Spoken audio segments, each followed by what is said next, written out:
Do you remember hearing your music on the radio for the first time? I don't know if it's Mary and the Black Lamb. I don't know if it's your solo career. I don't know if it's the Cradle of Filth albums. Right, right. It was actually Mary and the Black Lamb on like the local our local radio station, I want to say 94.9 The Rock in Durham region.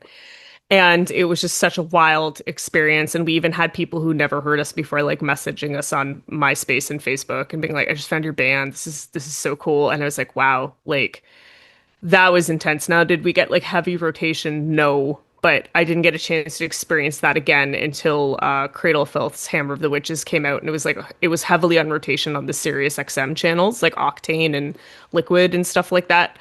That was wild. Like that, you know what I mean? It's such a it's like a weird disassociation. You just like don't believe it's happening. You're like, wait, did something I create like get to the bigger broadband part of like the radio signal? What is going on here? So, yeah, it's a strange one. I'd say it's about as strange and uncomfortable as like someone getting their face tattooed on you, which I've had a few times. So, you just don't believe it.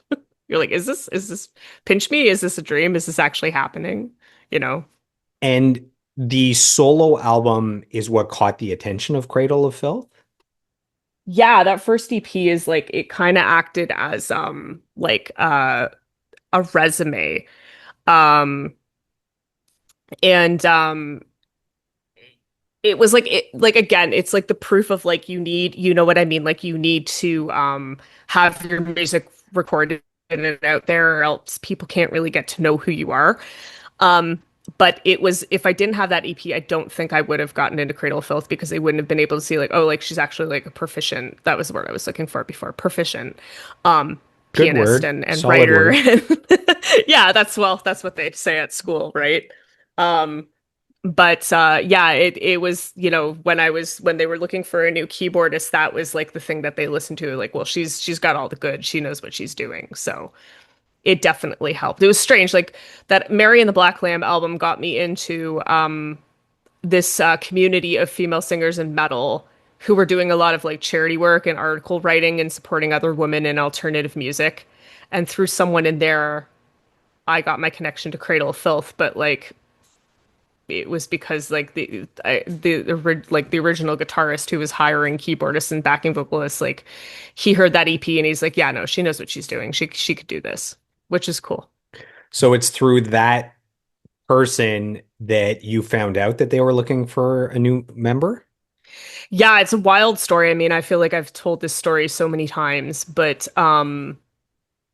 Cradle of Filth is like there's no secret. They have a long list of ex-members and are always looking for new members. And what happened was uh the guitarist had moved to Minnesota and they needed someone. My predecessor had moved on, which I was like, okay, like, you know, it happens.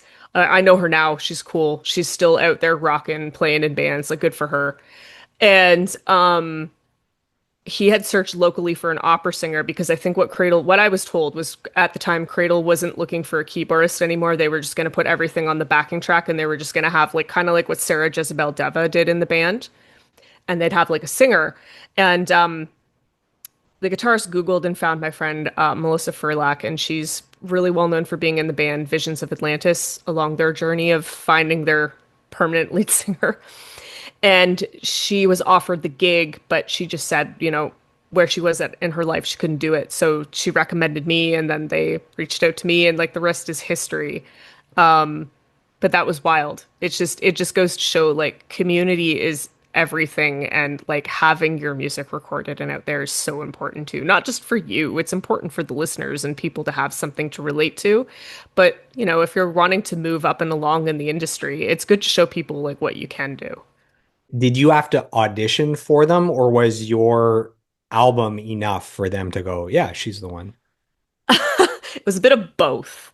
Like they listened to the EP and they're like, yeah, this is great. And then they asked me to do an audition tape of the song Nymphetamine.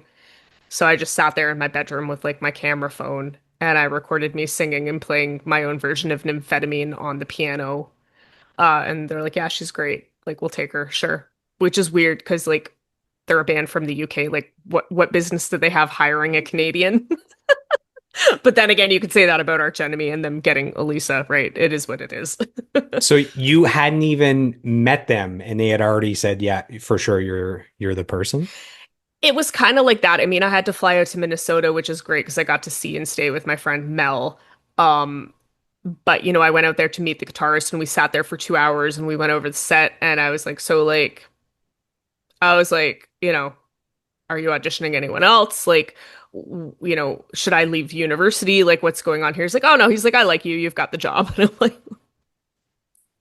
what? So I went back to her place that night and we drank champagne till like 4 in the morning. It was great.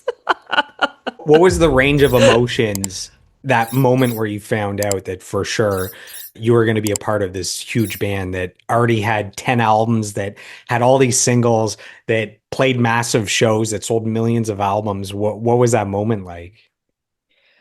Oh, dude, it's layered because I didn't like Cradle of Filth in high school. I heard the album Midian and I was like, this music's sick. The female singer is sick. I can't stand the lead guy's vocals. I can't. I just cannot get into this band. So I was not a fan in high school. So it was weird to be like, oh man, a band I didn't dig in high school, I'm about to join. But then when like they first reached out, I don't know how to explain this, but there was this like inner knowing that I had the gig. Like I don't know if anyone else like can relate to this or has like a similar story, but I just knew when they reached out, I was like, I've got this. Like at that time I was like really top tier on my piano playing. My voice was in like really good shape, just, going through one semester of university and getting the crap kicked out of me as a vocalist, in a good way. Yeah, had some really hard teachers. And I was like, yeah, like I've got this. I mean, like if they choose someone else, fine. But I just had a feeling I was like, well, like, I'm like the goth chick who fits this, like the classical goth chick. It just makes sense. So I don't know. I just had like this feeling. I already had it. And then I go to Minnesota and I'm told, and it was really strange because a friend of mine who's like a brother, we were actually a bit estranged because just some mental health issues between the two of us and us clashing emotionally intensely on different opinions. We didn't talk for a while, and I like called him that night and reconnected with him because Cradle of Filth is his favorite band. And I'm like, I don't know how to tell you this, but your idol is now my boss. Like, it was just the strangest thing. It was a very interesting time for sure. It was crazy because we go back to manifestation, and I believe back when I was like, it was a few years prior to that. I really need to go dig it up because I actually have a manifesting vision board class coming up locally. And I made a vision board and it said, I will tour the world with a symphonic black metal band. It like said it on there because I don't know why I wanted to go towards black metal in university. I think I manifested it really quickly. Like I think it came about with it under like 2 years to a year. And then there I was. It's like, well, we couldn't get, universe is like, well, we couldn't get you into Dimmu Borgir, and Behemoth isn't happening, but you can have Cradle of Filth. What's funny is Like, it's so specific and there's only so many symphonic metal bands. right. It's like, oh, I got the vampire one, which is fine. Works for the whole Morticia thing going on. Um, but yeah, that was very like I was very powerful in my manifestation back then. I'm trying to get that back. But I think it's just a bit of delulu. Like you just blindly say, I'm gonna do this. And I think I was kind of hoping that at the time I was playing a role in a band from Quebec City called Dataling Complex, which I had mentioned before. And they were very like they're black metal and symphonic, but they're more at an industrial undertone. And I sang a lot on their recordings. And I was really hoping that they were going to pop off and we were going to do that together. But no, it turned out to be Cradle of Filth, which is wild. Were you nervous joining a band that had that much history and success, or were you more excited knowing that you were the right person? I think more than anything, I was just confused because like it happened so quickly and it was like it was like every day was a different emotion. I was excited. I felt like I finally established myself. I didn't really like university, so I was so stoked to quit. We were supposed to go on this first North American tour, but the Agonist was opening with Elisa, and Elisa and I were so excited to be touring together because we're homies. And then that tour got canceled due to some visa issues. So I was like all rehearsed and packed and ready to go. That North American tour got canceled. I think it was like Cradle, Decapitated, The Faceless, The Agonist when Elisa was there. And and then like that was like pulled away really quickly. So I spent 6 weeks in bed just watching Gem and the Holograms, again, my cartoons, because I was just like, I'm like, I don't know what to do with myself. I'm not in university. This band isn't doing anything. Um, it was brutal. But then when it finally came time to my first tour with the band was a world tour. So we started in Latin America, South America, and then we went over to Asia and Australia. It was like the first 2, 3 months with the band, and then a few parts of Europe over that summer. It was like 2013. That's when I was just like, oh man, this is crazy. And the funny thing was is like back to what we talked about before of me being done with being in bands. I'm on the flight to my first show in Mexico and I'm just landing. I'm just seeing Mexico City and I'm landing on the plane and the first thought in my head was like, oh shit, I joined another band. Like I just got all caught up in the hype and I'm like, I don't do well in bands because, I'm meant to be a solo artist. So it was all over the place. But then I had that first show and the fans were so cool. And that first world tour really like that year, 2013 was such prolifically life-changing year. Like all the friends I made, everywhere I went, all the memories I made, they've stuck with me to this day. Like that was kind of like it was like a shedding of the old life and a beginning of a new life. And I'm very, very grateful for that. It's wild. So when you joined, I had mentioned the band had already released 10 albums. How does one go about learning 10 albums worth of songs when joining a new band? Is there, I've interviewed all these musicians that someone joined Our Lady Peace, someone joined this band. Is Right. is there kind of is there kind of a method that musicians just know this is what we do when we have to learn a massive amount of songs in a short time? Like, do you start with, okay, this list of 15 songs are the ones the band will most likely play in concert. So start with those, and then every few days try to add a few extra? It was overkill. It was overwhelming because, like, I mean, it's Cradle. I think at that point they were like 25 years into their career, something like that, 24, 25, huge catalog. They had sent me the songs that they wanted me to play live. And when I did meet with Paul and we went over the set, he told me like which parts I would be playing. So I was mainly focusing on piano, organ, harpsichord, strings. I think that was it. Everything else, like just layering the strings with a synth patch, like nothing too crazy. Um, so he kind of gave me the scope, like this is a set that we're gonna have for this year, and these are the songs that you need to go over. And I really spent like a lot of time going over and ingesting those songs. And I really, I just became numb to Danny's voice because it's not my cup of tea. Um, and I started really appreciating the catalog for what it was, especially like Dusk and Her Embrace and Cruelty and the Beast, and then just anything from Midian just made me happy because I love that album. It's my favorite Cradle album. Um, so it was cool to discover the music not from like the teenage perspective of like I only listen to the voices and that voice ain't it. It was like, oh man, there's so much more going on in this music, and I can see why the band has such hard fans of this, right? Um, but I mean, I just think like that's all I did. I quit university and have a job. I had some like, you know, some money left over from I guess you could say like the funding system for education here in Canada. And I was like, well, like, I've got to do this and I've got to make it happen. So I think it was more just like I was just like on autopilot to make it happen. I didn't really think about it too much until it was happening. Leading up to my first show with Cradle of Filth was a very long process because like they contacted me before Christmas and then they didn't confirm until after Christmas. It was like the two longest weeks of my life. I'm like, could I just be like leaving university and joining a massive band? Like, what is going on here? And then, that tour falling through. So it made things easy because like you asked, like what was it like learning that catalog? Because like the recordings were already there. I was so used to being in messy setups with bands where like you'd come in and you're making all this music together for the first time, whereas like, well, this band's been established for 25 years, so now you're like a session musician, like you're stepping in and filling in a role that's already been there. And it's crazy because like I wasn't even aware of what was to come with being compared to old members. And I just like it's like I understand there's a person who was in this band for a time and you really fell in love with them and you miss that.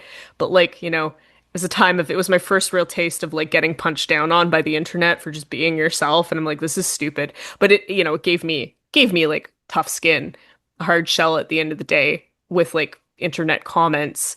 So yeah, it was just like a lot all at once. It's like I leveled up really quickly and I learned a lot really quick during that time.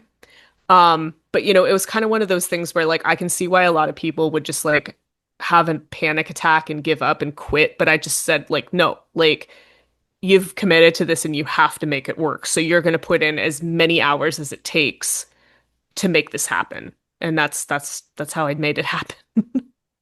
I need to point out that it's not just that there's all these songs you have to learn, but Cradle of Filth songs are like 6 to 8 minutes long. Crazy. Some of them are crazy fast. There's tempo changes. There's time signature changes. So this is not just a huge discography to learn, but also a very difficult and challenging one. Yeah. Is there a single most challenging song where it's like, man, I had to just keep at it and keep at it, and then eventually everything just locked in?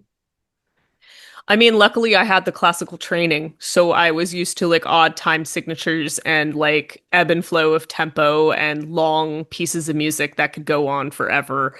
I mean, I think what was it, The Queen of Winter's Throne is like 10 to 12 minutes long. That I just had to split it up in my head as three different songs and learn it that way. It's just like, oh, you get no breaks in between. They all just meld together. Good luck. I want to say I could be wrong. I will be corrected on it later if I am, but there was one song from Dusk. I want to say it was Haunted Shores, and it had like a 9/8 intro for time signature. And I was just like, it's just like, oh, this is no different than a classical piece I just studied, like whatever. So that's why I knew kind of in the sense, like, I'm like, I got the gig, so I'm a classical musician. And I can really, I can handle this stuff. And there is definitely a lot of prog moments in Cradle of Filth. And I think that's why what makes Cradle so special is it's just kind of like I don't think it's great that you have a different lineup for every album, but it was new people coming in every time, painting it their way and adding something different and making it new again. So maybe that's what worked for Cradle. Um, but at the same time, it was such an experience. Like every album was such a different chapter of that band. And it's like, oh, we're gonna learn this new like we're not new, we're like we're gonna learn this song from this album. And I'm like, oh, I kind of already have like context of how that's about to go because I've learned like three songs so far. So yeah, it was really interesting.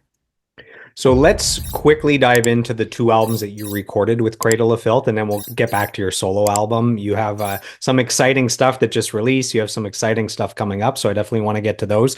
So you guys released Hammer of the Witches in 2015. This is their 11th studio album. There's two singles, Right Wing of the Garden Triptych, Blackest Magic in Practice. The album charts in 11 countries, including going to number 4 in the US on the Billboard Top Hard Rock Albums. Man, what's it like to, I guess, that first taste of an album that releases that just has this global reach? It was it was ooh, it was a lot.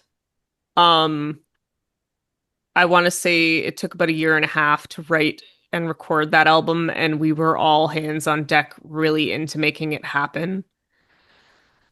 And it meant a lot to everyone in the lineup at the time. And then at that point, we had moved over from Peaceville to Nuclear Blast Records. At that time, they had an ace team, and they were really excited and all hands on deck on like the marketing end of releasing it. So I think it leaked a week before, which the label was like, that's amazing. Like you couldn't ask for like a better leak. Like 1 week before, it's not affecting your sales or streams. Like And it shows there's a awesome. big demand for it, that people are looking. Yeah, yeah. The fact that we were able to keep it that under wraps for that long was insane during that time because that's when like so many albums were leaking, even previously. through distributors, the wrong person gets into the wrong hands, employee about to quit, and then it's just like game over. Uh, it was a really bittersweet experience for me because, we went and played Grass Pop in Belgium. I want to say end of June, July. I don't remember when that festival happens, but it's okay. And we like performed Right Wing um live, and I opened it with singing and people were singing along and like knew every word. And I'm like, this is insane. And then there's a weekend where we played a festival and we were like promoting and celebrating that the new album had been released. And it was a really great weekend. And then I'm like flying back home and finding out like my mom's dad only has like 24 hours and I have to go say goodbye. And it's just like one of those like bittersweet moments in my life. Like it's always like there's this big, beautiful thing happening, but then there's also this like change, this big change happening at the same time. And I was like, I always feel like these big moments in my life are bittersweet. They're always juxtaposed. They're very emotional. I'm like, man, like, can't we spread this out? Why does it always have to happen on the same Can't we day? have just one win that sits on its own? Yeah, come on, Gramps, couldn't you have waited a week? No. But it was like it was a great time in my life, and it was a beautiful experience. It really sucked losing my grandfather because he was the last living grandparent I was super close to. But it was his time. And I just remember the pride that we had as that lineup, like how proud we were of Hammer of the Witches. And we didn't even know about the charting. I didn't know about the charting until recently when I had to do up a resume because I've been applying for, grants here in Canada, hoping somebody's like, hey, your new album's sounding great. Let's support this. And I was like, wait, did Cradle ever chart on these albums I was a part of? Because like I never heard anything. And I think at the time, it wasn't like, now everyone's like posting it on their social media and they're like, oh my God, we charted. Like it was like the label didn't say anything, post anything. The management didn't keep it on their radar. So then when I went and saw how much like Hammer of the Witches had charted, I was like, that's insane. Like I can put that on my resume. Okay. Like at this point, I only had that through Motionless in White and my contributions to their last album, and I was like, I'm so proud of this. This is sick. Like this, I am just but a little cog in that massive machine, but like, holy crap. It's also insane because it's on an independent label and it's like it's insanely heavy music. Like it's not Yeah. mainstream. No, and you could definitely hear a lot of the classical influence come back, and then like the way Richard Shaw wrote like those really intense melodic riffs, like it was really cool. It was a really cool chapter, and I think like it really resonated with a lot of people because like we intensely poured like our intention and our vision and our focus in on that album, and I think it really showed at the end of the day. Can you remember the biggest crowd that you ever played to with Cradle of Filth? And what was it like to play to a crowd of that size? Uh Again, I kind of I disassociate in those moments, and I think it's just like how I survive. Oh, Like I I just cried blacked out. after. What happened? Yeah, I was like, I gotta go do the thing. So we're not gonna feel anything about this right now. We played Vakken. I want to say this was yeah, it was 2015. We played Vakken. We opened for Judas Priest to 80,000 people. I've never looked out and I saw the sunset, but I couldn't see the horizon because it was just people's heads. I was like, oh my God, what is happening?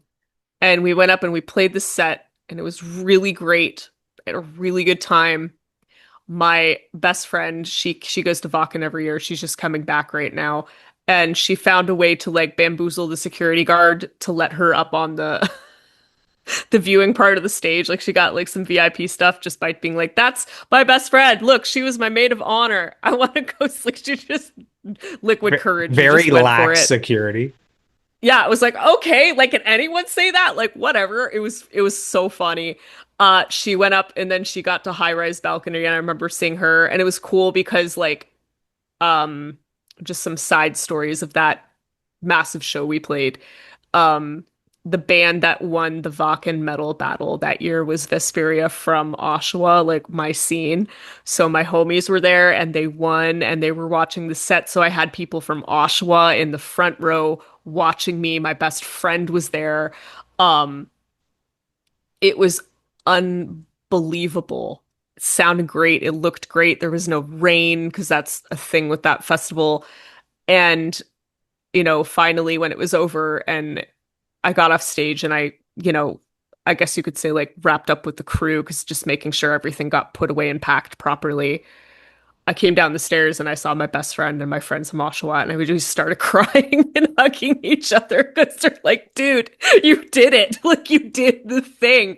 And I'm like, I didn't think the thing was going to be that big. Because at that point, like, the first year I was with Cradle. The biggest crowd I played to that year was in Indonesia at Hammer Sonic Fest, and that was 10,000 people. But in that country, you're not allowed to like mosh, so they all just kind of stood there like with their arms crossed, looking at you, like bobbing their heads. That was the most they were allowed to express, just because of like the political and religious climate over there. And it's like this is crazy, but so interesting. And then you go to Australia right after that, and everybody's just like every show is so punk rock, and you're like, whoa, um, just night and day. So up to that point, I wasn't expecting to see something like what we had at Wacken that year. And I think yeah, that was definitely the biggest crowd I've ever played to, and that was I'm glad I'm able to compartmentalize and just like get into this focus of like you just got to go do the thing you're meant to do really, really well, and you can feel something about it later. Probably trauma, probably being on the spectrum,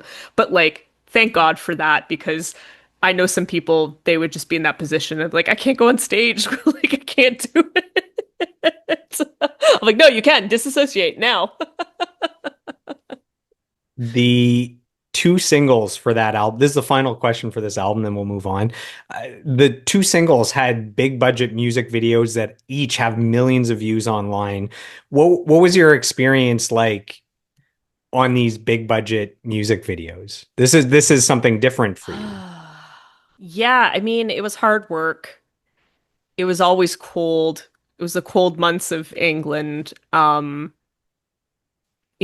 Communication in that camp wasn't always great. So you just kind of show up and then you're told that's what you're doing that day and you had to make it work was not good for my anxiety. They were hard work. They were really, really hard work, but they were fun. Like once you finally saw the videos and how they came together and what they look like, it was like, oh wow, this is crazy. Um, the one that was like I think the most intense music video I've ever done. It's like if I can do this music video, I can do anything, which is great because I did two music videos recently and they were a lot of work for my own stuff. But with Cradle, we went to Latvia to work with Arthur Bursink. I'm so sorry if I'm saying his name wrong. Brilliant artist. I think he still works with the band to this day. And we did the music video for Heartbreak and Seance, and that was like 20-hour days. Like we didn't get to see any of the I can't remember the capital city. It starts with an R. Riga, I think. We weren't able to see any of the city. We just woke up, ate on set, hair and makeup, acting, performing all day. Barely slept in between, and then just shipped off on our planes back to like our homelands because like we had to be in and out really quickly. That was like an excruciating experience, but that is, I think, like that to me, that's like the most beautiful Cradle of Filth music video I've had a chance to be part of. It's a piece of art. Um, it's awesome. So yeah, it was cool. I really do love making music videos when I'm not doing everything myself and I have the right team around me. But when you're just a moving part, and you don't know what's going on. It's pretty exhausting. So Heartbreak and Seance, that's off of the next album you were a part of. Crypto, Mhm.